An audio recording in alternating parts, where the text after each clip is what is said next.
Makers is a thriller, it's a crime novel, and it's also a road movie to a certain extent.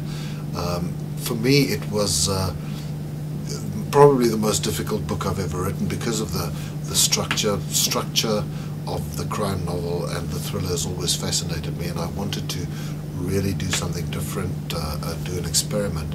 So it's 3 stories in one, and I think the main story is a housewife, Mila Strachan, who lives in the northern suburbs of Cape Town. She's married to a really obnoxious man who, and she's also got a teenage son, and they both abuse her emotionally, and one day she's just had enough, and she walks out into a new life. But because she comes from such a protected and secluded background, she suddenly discovers South Africa in all its forms, and she gets a job. She's trained as a journalist, and she gets a job at a very secret government agency without really knowing what she's getting herself into. And soon she gets entangled in some really serious stuff.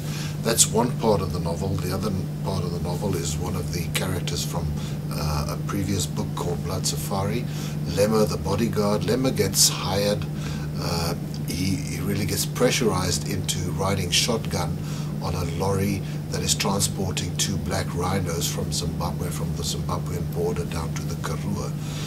What he does not know is that there are some really bad people who are looking for something on the lorry that is lying in wait for them.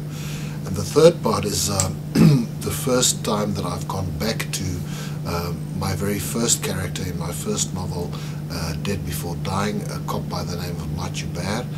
Machuber has left the South African Police Services. He's now working for a private company, a private security and investigation company, and he gets hired to find a missing person.